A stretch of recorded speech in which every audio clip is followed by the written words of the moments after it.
And then we left, and I really wasn't sure we had accomplished anything at all. And then I got this lovely email, maybe just a day or two ago now, from the representative whom I had thought was listening the least. She took 0 notes and just kind of, I thought, was giving me a blank stare that if I were a teacher and she were my student, I would think I'm calling her for extra help kind of thing. And she emailed me back and said, Representative Kennedy has just co-sponsored the BEST Act. You're listening to Speaking of Language, a podcast recorded at the Language Resource Center at Cornell University.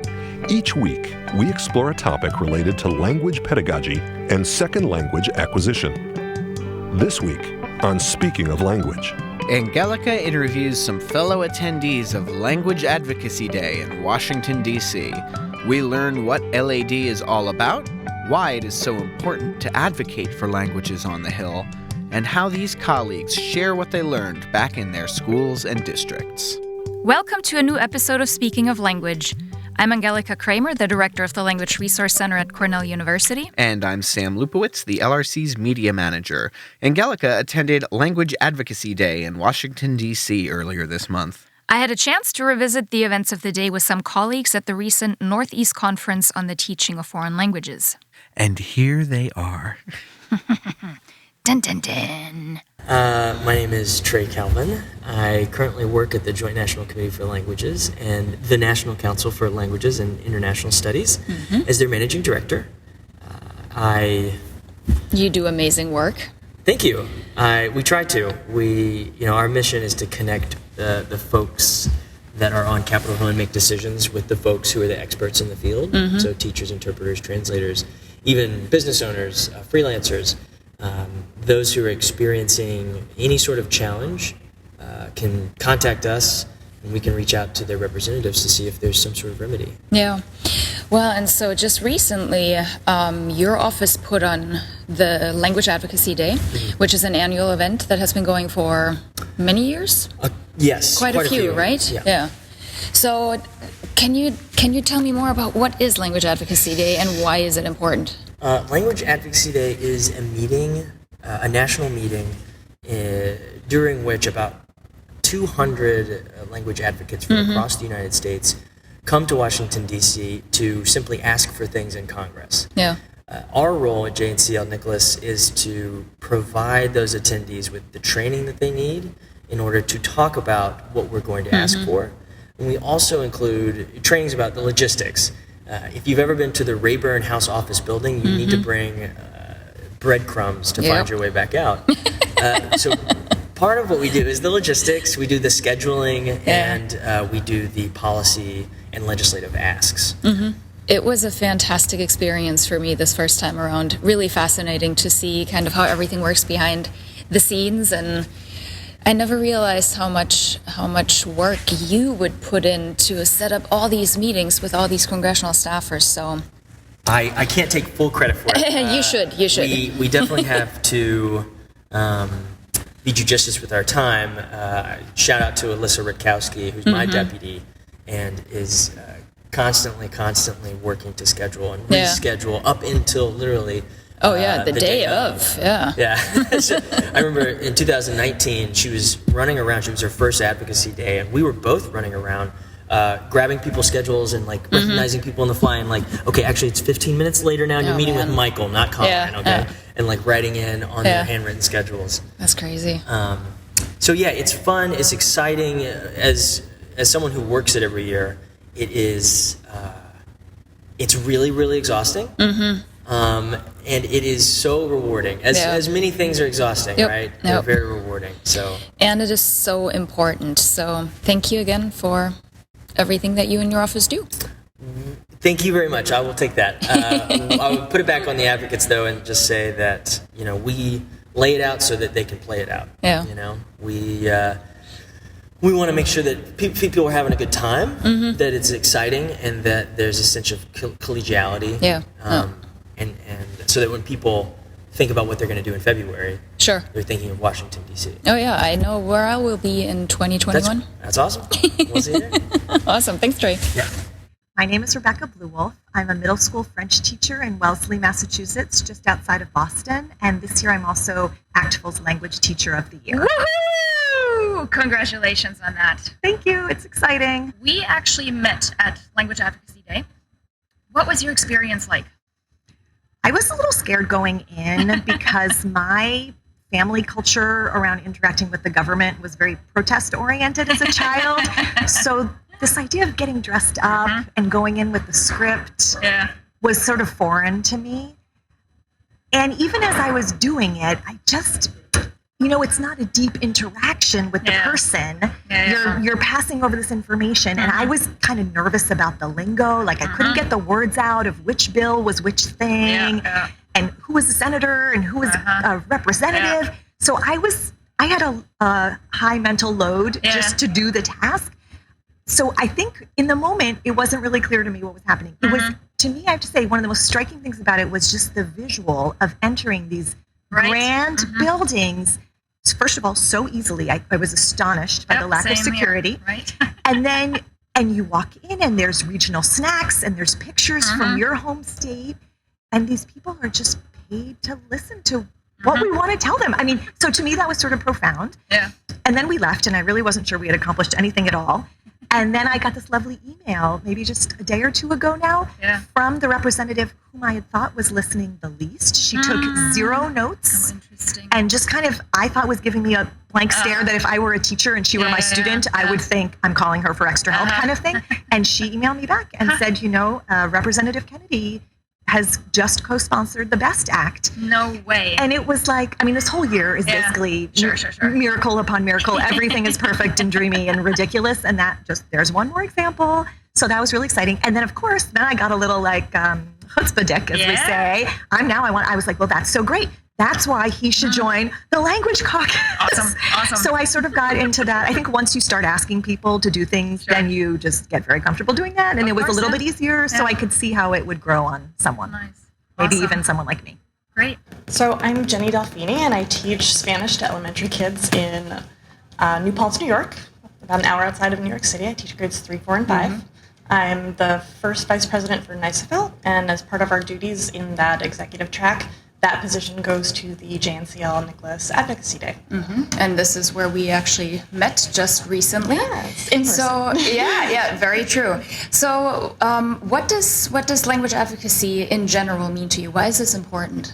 Well, before the JNCL-NCLIS Day, I think advocacy for myself and other teachers was more about advocating for your own personal program and what happens to your kids in your town.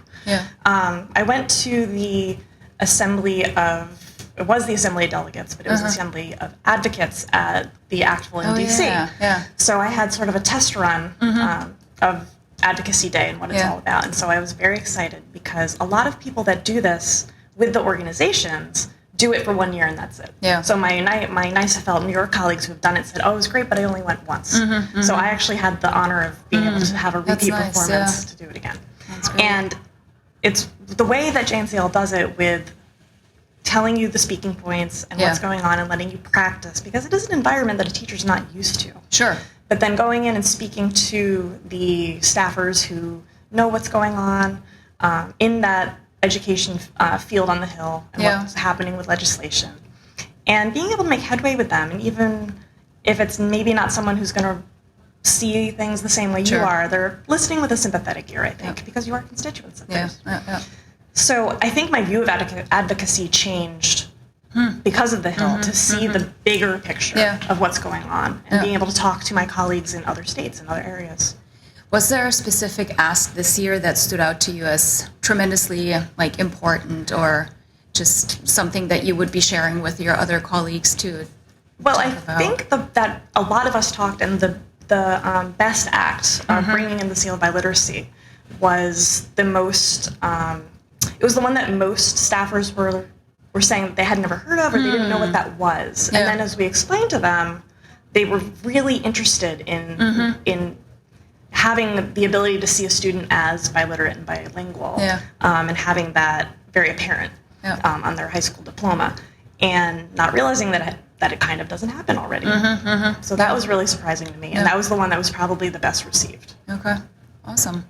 Well, thank you for the work that you do advocating for languages in the state of New York and beyond, and just keep it up. Thank you. I hope to see you again soon there. Yeah, thanks, Jenny. Thanks. You know, I think you should be knighted. I think Sir Keith... I'm not sure about that. Well, I mean, I don't know what it takes to be knighted, but I think Sir Keith just suits you. Not sure about that. What? No. Really? I can't convince you to become a sir? No. Well, if I was the queen, I would knight you. Okay. Let's leave it at that. I'm moving away from titles. Fair. That is good. That's the... So while you still have a title, who are you? I am Keith Cothrun. I'm the Executive Director of the American Association of Teachers of German. A very important role, and we are very glad to have you in this role and for all the work that you have been doing, advocating specifically for German. So what has your experience at Language Advocacy Day been like over the last few years? Well, actually, my first Language Advocacy Day was in the mid-'90s. So I've been doing this for a while. Mm-hmm. Just shy of 2 years, yeah. Exactly. And the exciting thing about that was I was the little high school teacher from New Mexico. Yeah. And New Mexico never has a large delegation for the advocacy days, so I was all by myself. Oh my goodness, that's scary. And I went up on the Hill. My first office visit was in the Senate office of Pete Domenici, a Republican from New Mexico. I was not excited about being in his office, and was sitting there very nervously. Sure. And the door opened, and I was greeted in German with an "Ach du lieber, wer sitzt denn da?"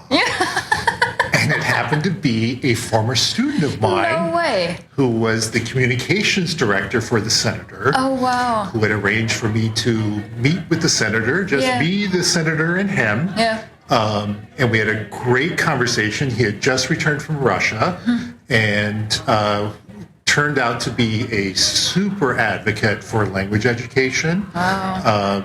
So that sort of set my tone for never know what you're going to expect. Yeah, very true. And since that time, going up to the Hill, meeting with staffers, meeting with senators and congressmen has been a really super experience. Yeah. And, you know, we always have something that we want. And that is for language education to be on the forefront. Yeah. And we still have a long road to go. Yeah.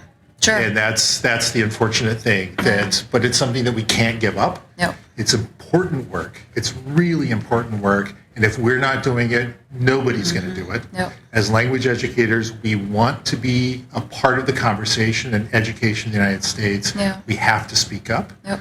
And it means that we go up to the Hill, we follow up, and we do the work we need to do. Yep. And if you can't go to Language Advocacy Days, you can be an advocate from your very own home by making a phone call to your local congressman's office, to the Senate offices. There are several asks. They're available on JNCL's website. And I would encourage everybody listening to pick up the phone, make some phone calls, and ask for support for this legislation, as well as asking their congressman to become a member of the caucus, the language caucus that was recently developed. Yeah, I can only second that. Call in. That's what we need you to do. Advocate. Absolutely. Call today. Yeah. Awesome. Well, Keith, thank you so much for taking the time to speak with me and for all the work that you do. It's a great pleasure to be here. Okie dokie, who are you? My name is Meredith White. And you do what? I do all the things. Too many things, but mostly teach Spanish 1 and 2, just outside of Atlanta. Okay, awesome. And we saw each other just recently at Language Advocacy Day in Washington, D.C. 1 week ago. How was that? What went down?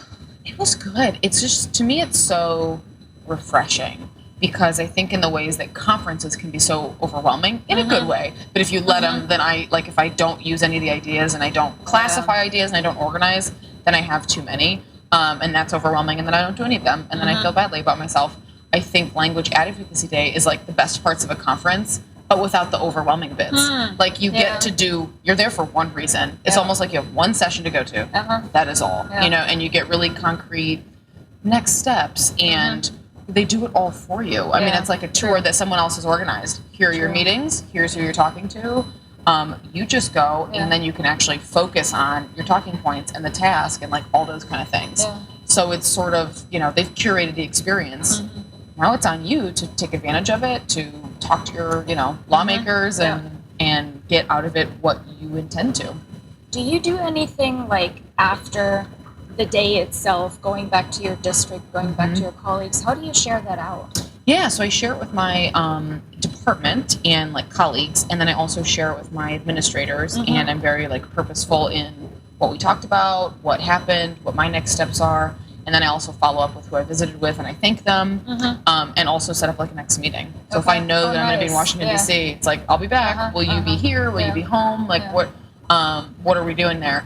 And then same with the school visit. So like last year, for example, I got home, sent the thank you note, etc., and then followed up with an email. And my representative came to my school like 2 months later. Awesome. Yeah, and so got to see Spanish for native speakers, and what else? Like got to see each level of like 2 or 3 different languages. So like came into one classroom, came into level 2, 3, 4, 5 in AP, and then native speakers. And so he's going to come back again this spring.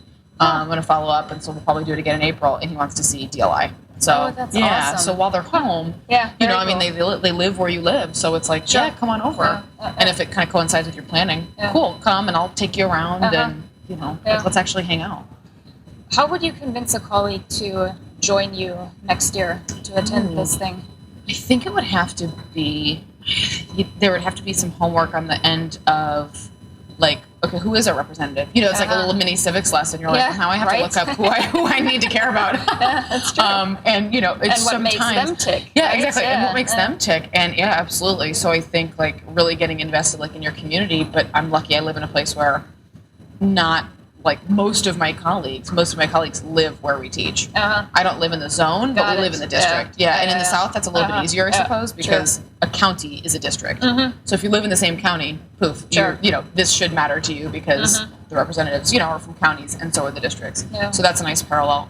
So yeah, getting someone like, do you want to see what, you know, happens? Like what are the bills going through right now that have anything to do with language? Like, oh, you're mad about whatever. Well, here's where it originated, you know. Or do you want to know more about seal by literacy? Well, also let's look at, again, like where those things are originating from. What's the action being taken from other states? Like more info is more info. Yeah, absolutely. Yeah. So hopefully they'd be interested in that. But to me, it affects so much of what we do, not on like a day-to-day classroom level, but overall. You know, it's the appreciation. We're the face of our program. They can't hate us. They can hate the chemistry teacher. They can't hate us. Because if they hate us, we don't have students taking German, French, Spanish. True. So what does that mean at a law level? Are we protected at all? Like, has our community valued language learning and language teaching? Well, if we're starting to get DLI programs, it seems like it. You know, if we're starting to get so many kids enrolled in the class that we need to hire an additional French teacher, which we just did, then obviously that matters, you know. So I think making it as concrete as you can for people helps. Awesome. Well, hey, thank you so much for talking with me, and thanks for the work that you do. Anything for you. To learn more about Language Advocacy Day, legislative priorities, and what you can do to advocate for languages, visit languagepolicy.org. Next week, we have Ali Miller with us in the studio. Dr. Miller is Edith S. Greer Distinguished Professor of Language Education at the University of Nebraska-Lincoln. She will be on campus as part of our monthly LRC Speaker Series. All our Speaker Series events are live-streamed, so please check out our website at lrc.cornell.edu for upcoming events. You can join us for Ali's talk titled Pathways to Language and Intercultural Proficiency on March 2nd at 3:30 p.m. Eastern Time, either in person here in Stimson Hall or online via Zoom. And, of course, you can listen to next week's episode online. Until then, Auf Wiederhören! The Language Resource Center is located on the ground floor of Stimson Hall on Cornell's main campus in Ithaca, New York. Check us out on the web at lrc.cornell.edu or look for Cornell LRC on Facebook and Twitter. Speaking of Language is produced by Angelika Kramer and Sam Lupowitz. recorded by Sam Lupowitz. Original music by Sam Lupowitz, Dan Gable, and Joe Gibson. Thanks also to the College of Arts and Sciences at Cornell University. As a reminder, the ideas and opinions expressed on this podcast do not reflect those of the College of Arts and Sciences or any other official entity of Cornell University. We thank our listeners, and do stay tuned for our next episode.